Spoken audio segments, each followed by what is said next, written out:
পারে না,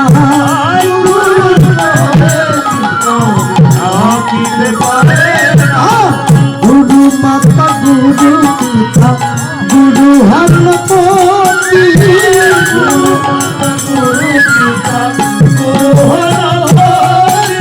গুরু বিনায় সংসারে নাহি কারো গতি।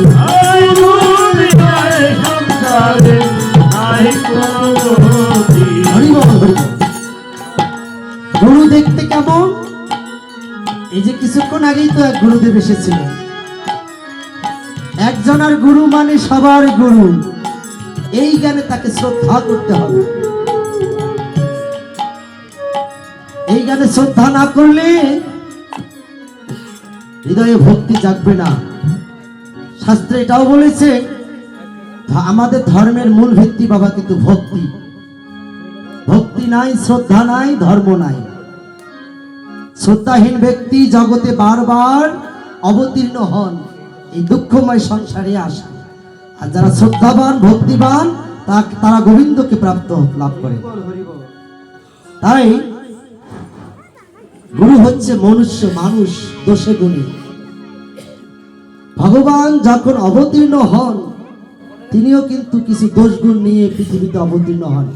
একজন বোঝান যে একজন মানুষ ভুল করতেই পারে। এরিস্টটল যথার্থই বলেছে, সম্ভবত এরিস্টটল বলেছে, যিনি সমাজে বসবাস করে না তিনি হয় দেবতা না হয় পশু। সমাজে যারা বসবাস করে তারা অবশ্যই কি ভুল করবে, দোষ গুণ থাকবে, গুরুর দোষ থাকবে। তাই বলে তাকে অবজ্ঞা করা যাবে না। গুরুকে সাধারণ মানুষের সেন্সেও দেখা যাবে না। গুরুকে মনুষ্য জ্ঞান না করো কখনো,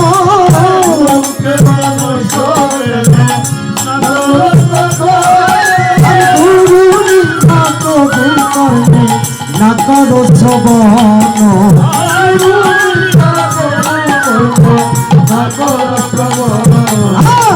গুরু নিন্দুকে মুখ কবু না ধরিব,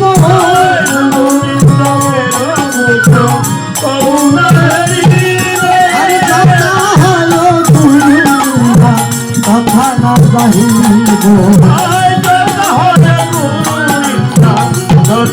যাহিব, গুরুর পিছিয়া যদি দেখো হে কখনো,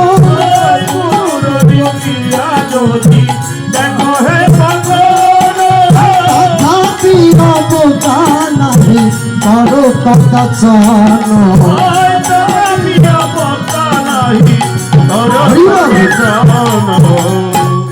এই যে একটা সুন্দর কথা আছে, আমাদের সমাজে প্রচলন আছে, অনেকে ব্রহ্মচারী হচ্ছে হয় শৈশবে একগুলো আবেগ কাজ করে বেশি। শৈশবে যে ভক্তি জাগে সেটা অন্য বয়সে জাগে না। তো ভক্তিতে অনেকে ব্রহ্মচারী হয়, সাধুর বেশ ধারণ করে। একটু আচরণে চরিত্রে কোনো ত্রুটি হলে আমরা কি করি, ভাইরাল করে দেওয়ার চেষ্টা করি। আমরা কই আহা কি সাধু সেজেছে দেখো। এতে কি হয়, সাধুর অবজ্ঞা হয়। অন্য পাশাপাশি অন্য যে মত ধর্মগুলো আছে তারা কিন্তু কি করে, তাদের ধর্ম যাজকের ত্রুটি হলে সেটা সংশোধন করার চেষ্টা করে, সেটাকে প্রকাশ না করার চেষ্টা করে। কারণ এই যে আমি কীর্তন করছি, কোথাও না কোথাও আমার আচরণে ত্রুটি থাকতে পারে। আপনি এটা করে যখন প্রচার করবেন তখন অন্য মানুষরা আমার প্রতি শ্রদ্ধাহীন হয়ে যাবে। গুরুদেবেরও এই ত্রুটি থাকবেই, কারণ উনি তো মানুষ। কোন গুরুদেব কি কি করলো, কেমন সিগারেট খায় না কি খায়, এটা বড় কথা নয়। গুরু যদি পাপ করে থাকে ও বেটারও পাপের শাস্তি হবে, তার হিসাব তাকে দিতে হবে। কিন্তু তার দেয়া বীজ মন্ত্র তো পবিত্র, এটা বিশ্বাস করে এটা দিয়ে আপনাকে পথ দেখাইছে, আপনাকে যেতে হবে। তাই কোন সাধুগুরু কোন যদি অপরাধ দেখেন কখনোই অবজ্ঞা করবেন না। আমরা রামায়ণে দেখেছি যে অন্ধক মুনি কেন অন্ধ হয়েছিলেন? উনি বলেছেন, উনি দশরথকে বলেছেন, দশরথ যখন অন্ধকমণির পুত্রকে হরিণ ভেবে হত্যা করে নিয়ে গেল অন্ধকমণির কাছে, সিন্ধুকমণিকে হত্যা করে, তখন বললে অন্ধকমণি বলেছিলেন, আমি কেন অন্ধ হয়েছি তুমি জানো দশরথ? যে কেন? যে আমার গৃহে এক গুরুদেব এসেছিল, আর আমার বাবা বলেছিল, রে গুরুদেবকে একটু প্রণাম কর।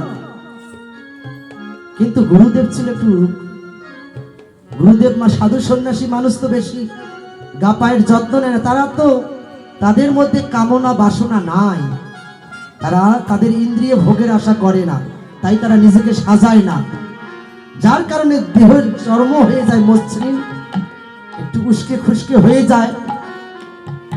আর এই দৃশ্য দেখে এখন বাবাও বলেছে যে প্রণাম করো, প্রণাম না করে উপায় আছে? গিয়েছে প্রণাম করতে, আর গুরুদেবের পায়ে একটু ময়লা ঘা হয়েছে,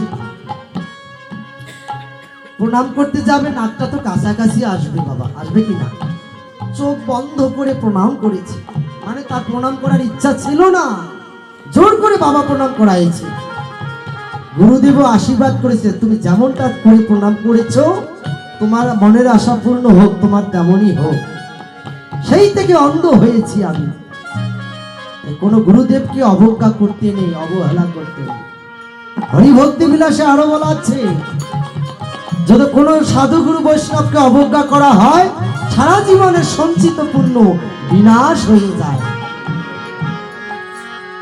গুরু পাদ পথে রহে যার নিষ্ঠা ভক্তি, গুরু পাদ পথে রহে যার নিষ্ঠা ভক্তি, আর জগৎ তারিতে ধরে ধরে মহাশক্তি।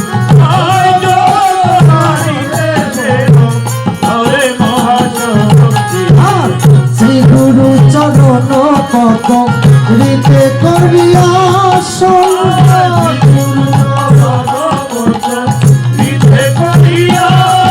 আর শ্রী গুরু বন্দনা করে সনাতন দাস,